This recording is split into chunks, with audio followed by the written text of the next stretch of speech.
Hi guys, been loving my Soviet tanks recently, but I had this one lying round. I suppose the M41 Walker Bulldog. It's an old kit. I think it's from about 1976. It's a simple kit, maybe good for a beginner, I think, or just somebody who's done a couple of complicated models and wanted to take a bit of a laid back seat kind of approach to it, bit of a break from taxing things. I've just enjoyed doing the Russian tanks, but they're very plain paint jobs really. And I had this image of an M41 in Vietnam with a kind of US Marines kind of camouflage style on it. It's not authentic. There's absolutely zero evidence that they used it. There's no photographs online. I have seen some camouflage tanks from the Vietnam War, but not this one. But the thing is, I'd already made this model before, and I'd done it in the plain green that they always are, the kind of grey green. You'll see that one in this video. My main inspiration really was one afternoon, just started messing about with a kind of orange mud tone idea and lots of lush green for a Vietnam War style diorama, and which I completed. And so really I'm making the tank to match the diorama, and as you'll see towards the end, with varying degrees of success, the diorama was a nice big chunk of countryside, but because I built up the foliage and the trees and the bankings and the stream, I didn't leave very much space for the tank. So in the end, I'll probably put something smaller. Tamiya, I think, do a small American Jeep with a hard top from the Vietnam War, like a follow-on from the Willys Jeep. I'll probably get that. And I do have the armoured personnel carrier that Tamiya do, and I'll show you them towards the end anyway. It's just finding the right combination of vehicles to make that diorama work. But as you can see, it's a simple build once you've done the wheels. This particular box came without the rubber collars that allow the wheels to roll. It's strange because I'd decided before I started I wasn't going to include them. They seem to me they make it harder to paint the wheels. This tank was already on its way out really in the Vietnam War. This was kind of infamous for being a requirement at the end of the Second World War. The American government had looked at the Russian tanks that were being produced at the end of the Second World War and were just kind of nervous that the American tanks weren't up to scratch. Then the Korean War starts, and in 1951, when Cadillac started turning these M41s off the conveyor belt, they were just sent straight out to Korea, because America felt that it was so underwhelming in its armour, matching what the Koreans had, which were only T-34s. This was a flop, and by Vietnam, they were replacing it with other things. But the Vietnamese army, the South Vietnamese army that fought alongside the Americans, they adopted them because one of the problems with them was the compartment for the crew was very tight, and the Vietnamese crews generally were a little bit smaller in height, and they kind of, I think they probably got them on cheap. I think the Brazilian army might still use this tank to this day. West Germany used it a little bit. So you do have American green, and you do have a kind of West German NATO black, NATO brown, and NATO green camouflage. But the Tamiya kit comes with Japanese decals as well. Japanese Defence Army. But the colour scheme's exactly the same. It's just plain green. It goes together really well. I think that's what the benefit of this model is. It's a nice model to paint, and I wanted to maybe have a little think about storage on it as well. I'd seen a couple that had a lot of bags and boxes and tins and cases that were just jammed on the side, seemingly in Vietnam and seemingly with American crews, even though it was already past its best by that stage. Perhaps its speed and the fact it was quite light might have kept it in the field for a bit longer. I don't know whether there's sandbags on the side or some kind of defence for the crew inside, or whether it's just bags with stuff in. Cases on the front, boxes on the front. I think that's a later version where the mudguards are sliced diagonally. And then you can see oil cans. And I love any effect like that where you can see it's kind of battle worn, in the field, covered in supplies.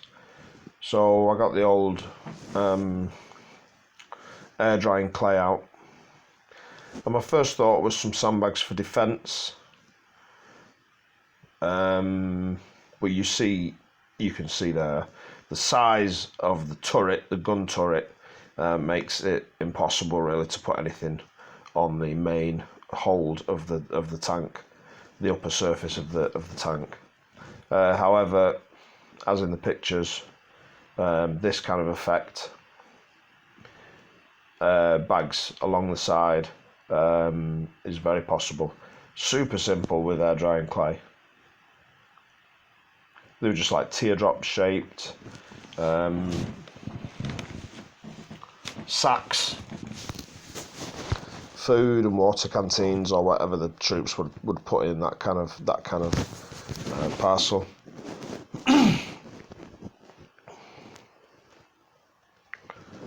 Very simple model to paint. A pleasure. Not much detail on there at all, and lots of nice surfaces that you can kind of wear and damage and knock and dent. Each side is lined with built-in storage cases, and then there's exhaust compartments towards the back.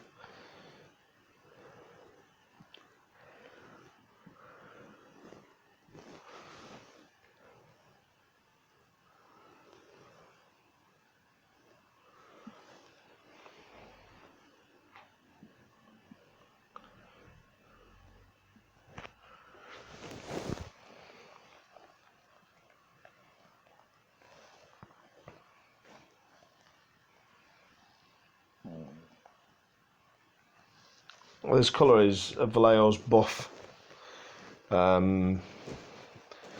which, part of me at this stage was looking at it and thinking, oh, that's quite nice. It'd be nice if it had ever been used in some kind of desert conflict, or by a Middle Eastern country who'd bought them. I don't think it ever was. I think Brazil, Germany, and South Vietnam, maybe Thailand. I think there's only a few countries that have bought them, and a few theatres that they're fought in, mainly in Asia. But an all buff tank, I don't have one like this. Maybe I'll think about doing something. There's Russian tanks that have been used in Middle Eastern conflicts by Syria, Egypt. Yeah, that might be the next project.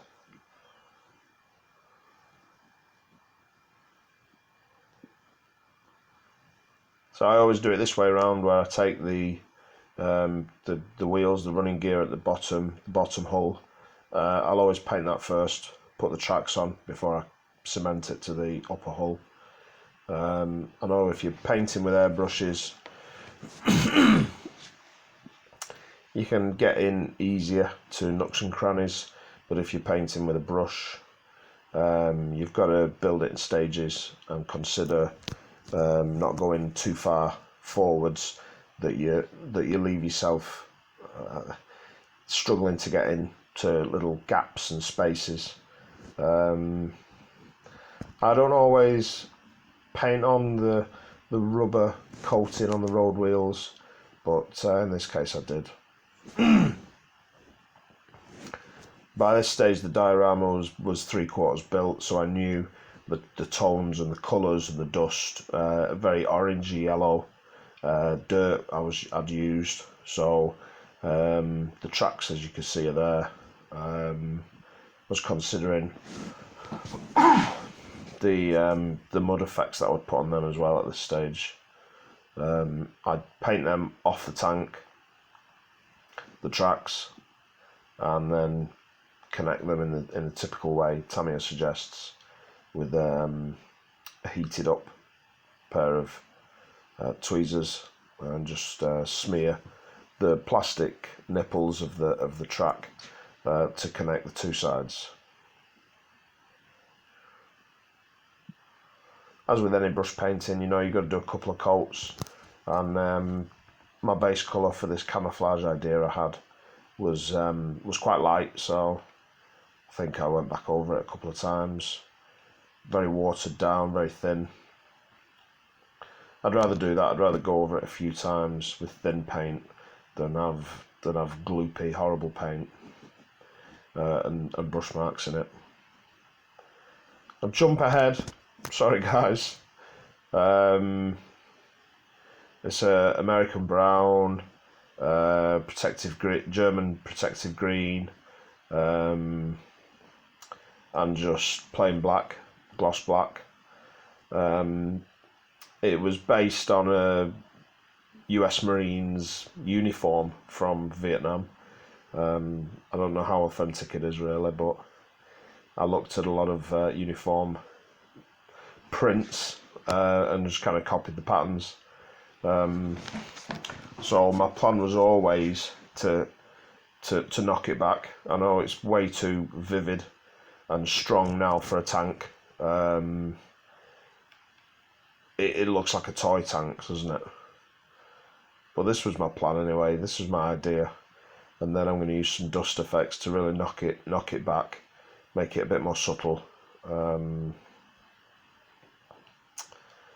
The dust effects I use, where I'll use a very sharp scalpel to scratch pastel dust off artist's pastels, chalk pastels, and then add acrylic medium thinner to them to make a kind of soluble mud effect, especially for the tracks. That's quite hard wearing. It's got good coverage, but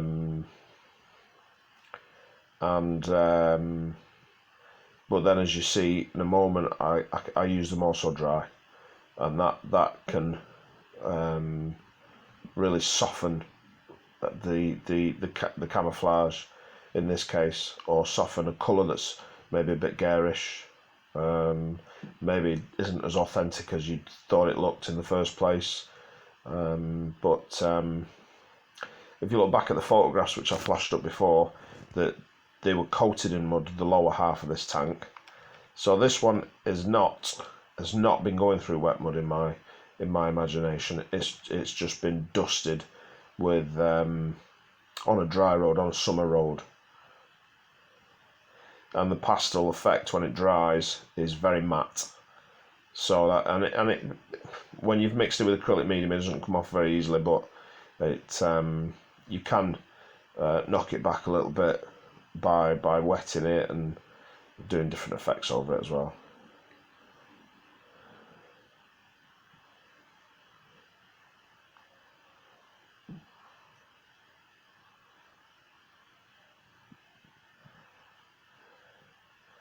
the usual black pin wash to pick out some details on the engine especially, and on the wheels, and the grimier parts of the tank.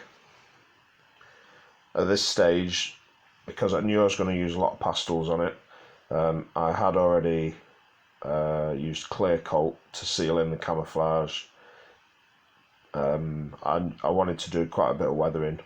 I didn't want the camouflage to sit as starkly as it had done when I'd first finished it.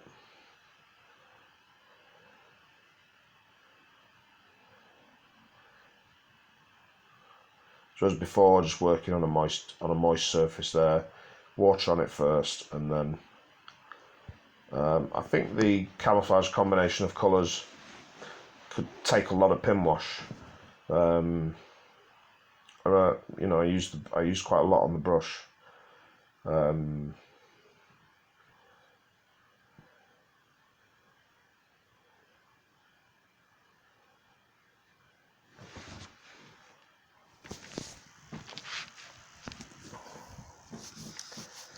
was just looking in the Brazilian Army. They have a green and brown camouflage on these tanks. I mean, you know, it depends on your budget, doesn't it? But this is one of the cheapest models you can get, which are battle tank. There's cheaper ones that are like Jeeps and the Kubelwagen and things like that. I think they're about £10, between £10 and £11. The M41 Walker Bulldog. I'll put a link actually below the video to the models, or the Jadlam Racing site. That's where I tend to get mine from. But you know, if you're on a budget, you could. I mean, I was on a budget, and I've got two of these now. But you could do the Brazilian one.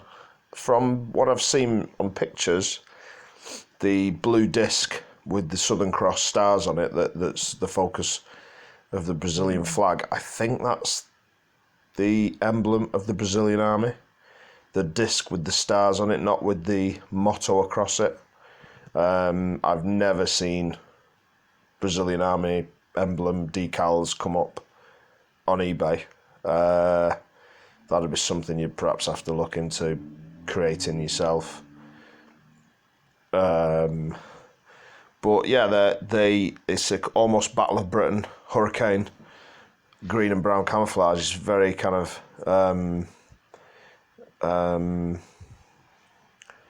typical camouflage colours. That's what the Brazilians. I think the Uruguayan army still has these tanks in its ranks, but I think the American army had got rid by '68, I want to say. And the Sheridan, the M551 Sheridan, replaced it. Just a much better tank, and lighter and faster, with better armament. But I think because it's so cheap, it might be an interesting one to play around with. Do a couple of different paint schemes. If you read the insert in the box, the accompanying bump, it says that they sometimes had two heavy machine guns mounted on the top. So if you've got some spare machine guns in your kit box, you could put another machine gun on top. It comes with very 1970s crap figures. I seem to remember I threw them straight out of the box into my box of bits. Like I said, I'd made this model before, and on that occasion I made the figures, and I'd rather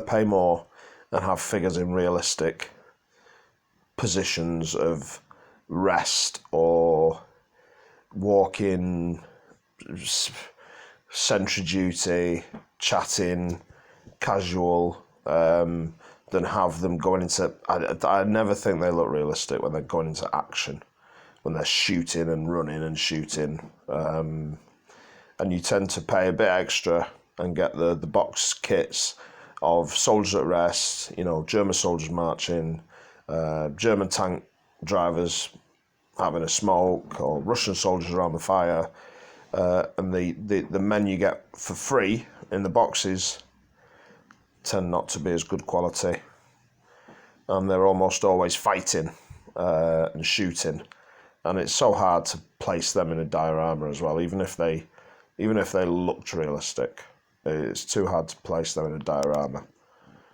And that's what's a bit disappointing, really, when you do a Vietnam War style of diorama. The figures are limited. Mini Art, I think, do an injured soldier being carried by his two pals, but even then, they're special forces. They've not got helmets on. That's not realistic for like a road through Vietnam with two tanks on it. You just want bog standard GIs, which is an interesting and noticeable, recognisable uniform anyway. The helmets, the flak jackets, the ammunition straps, the M16s, the boots. It's a recognisable scheme. I don't know why there's not more Vietnam War soldier figures. I think there's a Mini Art one where two GIs are chatting up two Vietnamese girls in miniskirts. Again, no good for this diorama. So yeah, decals on. And I'm still playing with the idea. This is the older kit that I'd already made and done in plain green. I'm still playing with the idea of storage and sandbags, but I think in the end, I'll put it off for another day. Think about it again another time. So, even though I'd made this model very quickly, and the paint kit was very plain, very simple, I think this might be the winner in the end, because it's just a bit more realistic looking, the green one on the left.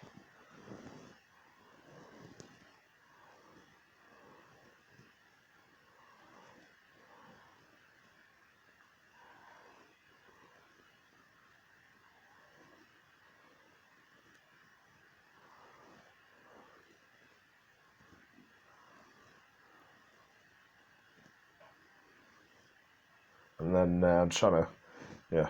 So that's the Tamiya armoured personnel carrier, which has been converted into a command unit. So the back 2/3 are raised, presumably, so the guys in the back can stand. That was a nice model to make. It's probably double the price of the M41. So I made a very, very, very simple diorama. Just a thin layer of plaster, a few bits of flock, you know, sandy kind of colours, and these are the figures that come with the command centre. A tank driver and 3 officers. Around the table, there was a cutout map on the diagrams, and it's a lovely little setup for a diorama. But as you can see, kind of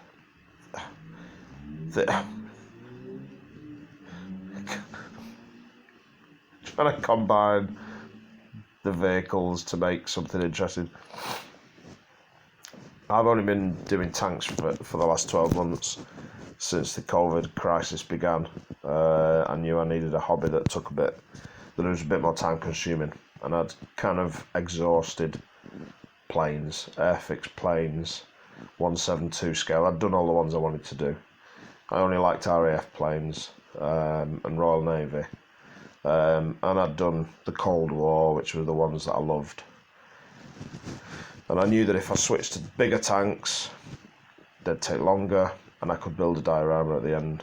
But as the years gone by, I've realised that I like more complicated dioramas with 2 vehicles on, not simple 1 vehicle ones. So this is the diorama that inspired it, really. I think you can see how the mud's been touched up with plaster in places, and the plaster's very grey, so I did knock that back with more paint. That's just drying at this stage. I often find that you need to make up your mixture with the plaster again and touch up around the edges where it's been scuffed. That's mainly just your lichen bushes, your static grass in there. There's some lavender, dried lavender, that they looked just like little tropical plants. You can see one there. There's coffee grounds mixed in with the paint. There's some AK still water effects. That's out of the garden. I couldn't even tell you what plant that was, but it's just a dead head for winter that I cut off a plant, just a potted plant in the garden. And then I've put a couple of the smaller ones on.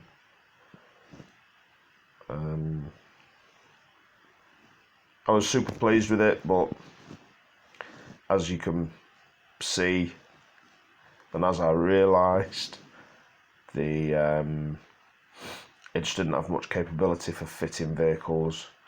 I'd used up too much of the space with the banking, or the diorama was perhaps a bit narrow.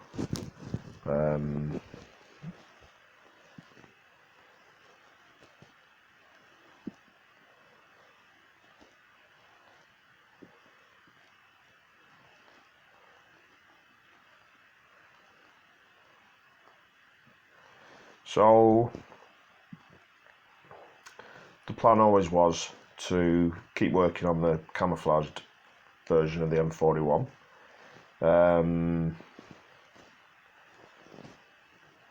The green M41, incidentally, I think that was the first or the second model that I did when I switched to tanks last spring 2020.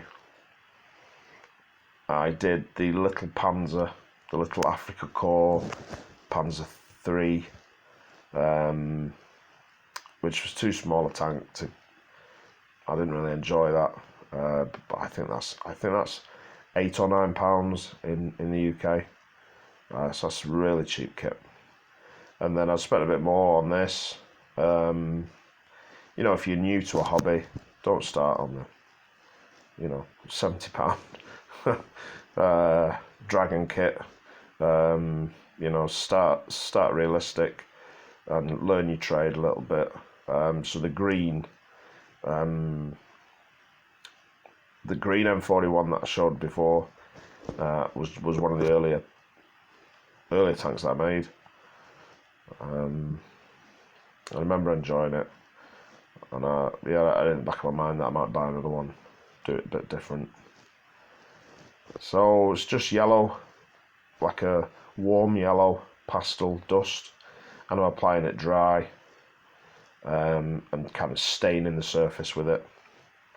So I mean, if I put water on the brush, it'd probably wash off, but this is just going to be sat on the shelf. It's not going to be played with or anything like that. So it's an effect that'll last, and you can see it's like fogging the camouflage that was standing out a little bit too much for me. It was a bit too clean.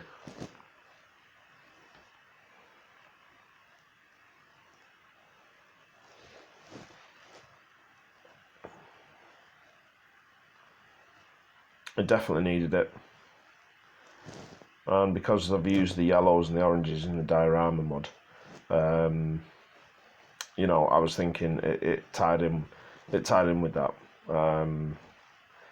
Like I say though, I'll probably stick with the green one, the original one. I can always do another jungle scene for this one. You can be quite heavy when you're brushing on the pastel dust. Obviously, if you've got the money and you've not got the pastels lying around, buy the European earth and the different wear and tear effects that you can buy, easily available. But I happen to have pastels in my house that I've not used for several years, and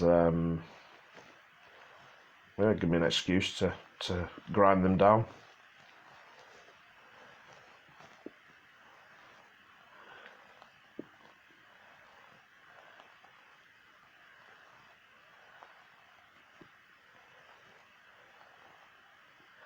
Feel free, guys, to leave a comment and give me some tips, because it's only my third video this.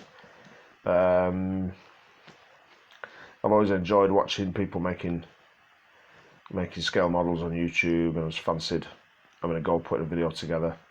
If I get a bit better at it, I've got a few dioramas that I'd love to try, and it's be a matter of showing people how I do it. I don't have a big budget. I like to use natural things. I don't like to buy bags and bags and bags of specialist stuff. I like to go out and explore and think, oh, you know, that might be nice, that might be useful, and that's half the fun for me. I'll look around the house and find stuff like the snow, the baking powder snow.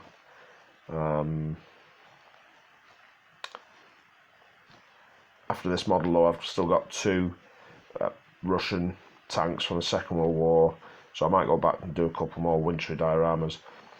I've got a trench, First World War trench that I want to do. I've done one of those before. It worked out really well. I'm going to show the ones that I've already done during the last 12 months. At some point, have a bit of a collect together of things that I've already worked on. What else have I got lined up? Got some German armour from the Second World War as well. So the effect on the green with the orangey yellow dust, I think, is very effective. Very, very good. When you look back at those pictures that I posted mid-video of the tanks in action in Vietnam, this is the effect that is on the pictures. I'm just not sure yet whether I'll do the storage and extra oil cans. I'm just not sure about that yet. Obviously, if you consider that and you think the clay, the dried clay, is not an accurate kind of representation, you can buy extra storage on eBay kits, Mini Art, Dragon, whatever they are. There's definitely an American kit, and there's a British kit specifically for Iraq and Afghanistan. I think it may be Land Rover storage or Scorpion storage it is. But there's modern packs and containers designed to be just attached onto your model as a modification, as a customization. And maybe if the plasticine ones I've done leave me feeling a bit cold and underwhelmed, I could purchase a kit, and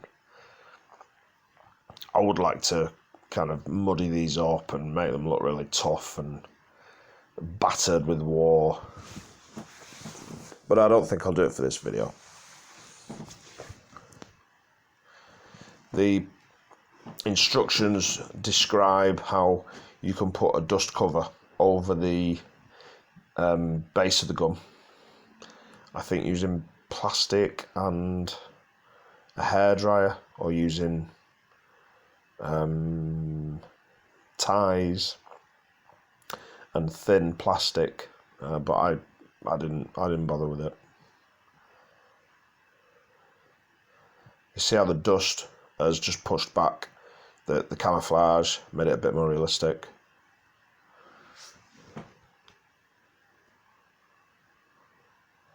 Thanks for watching, guys. As always, you know, click the links and subscribe. Let me know what you think. And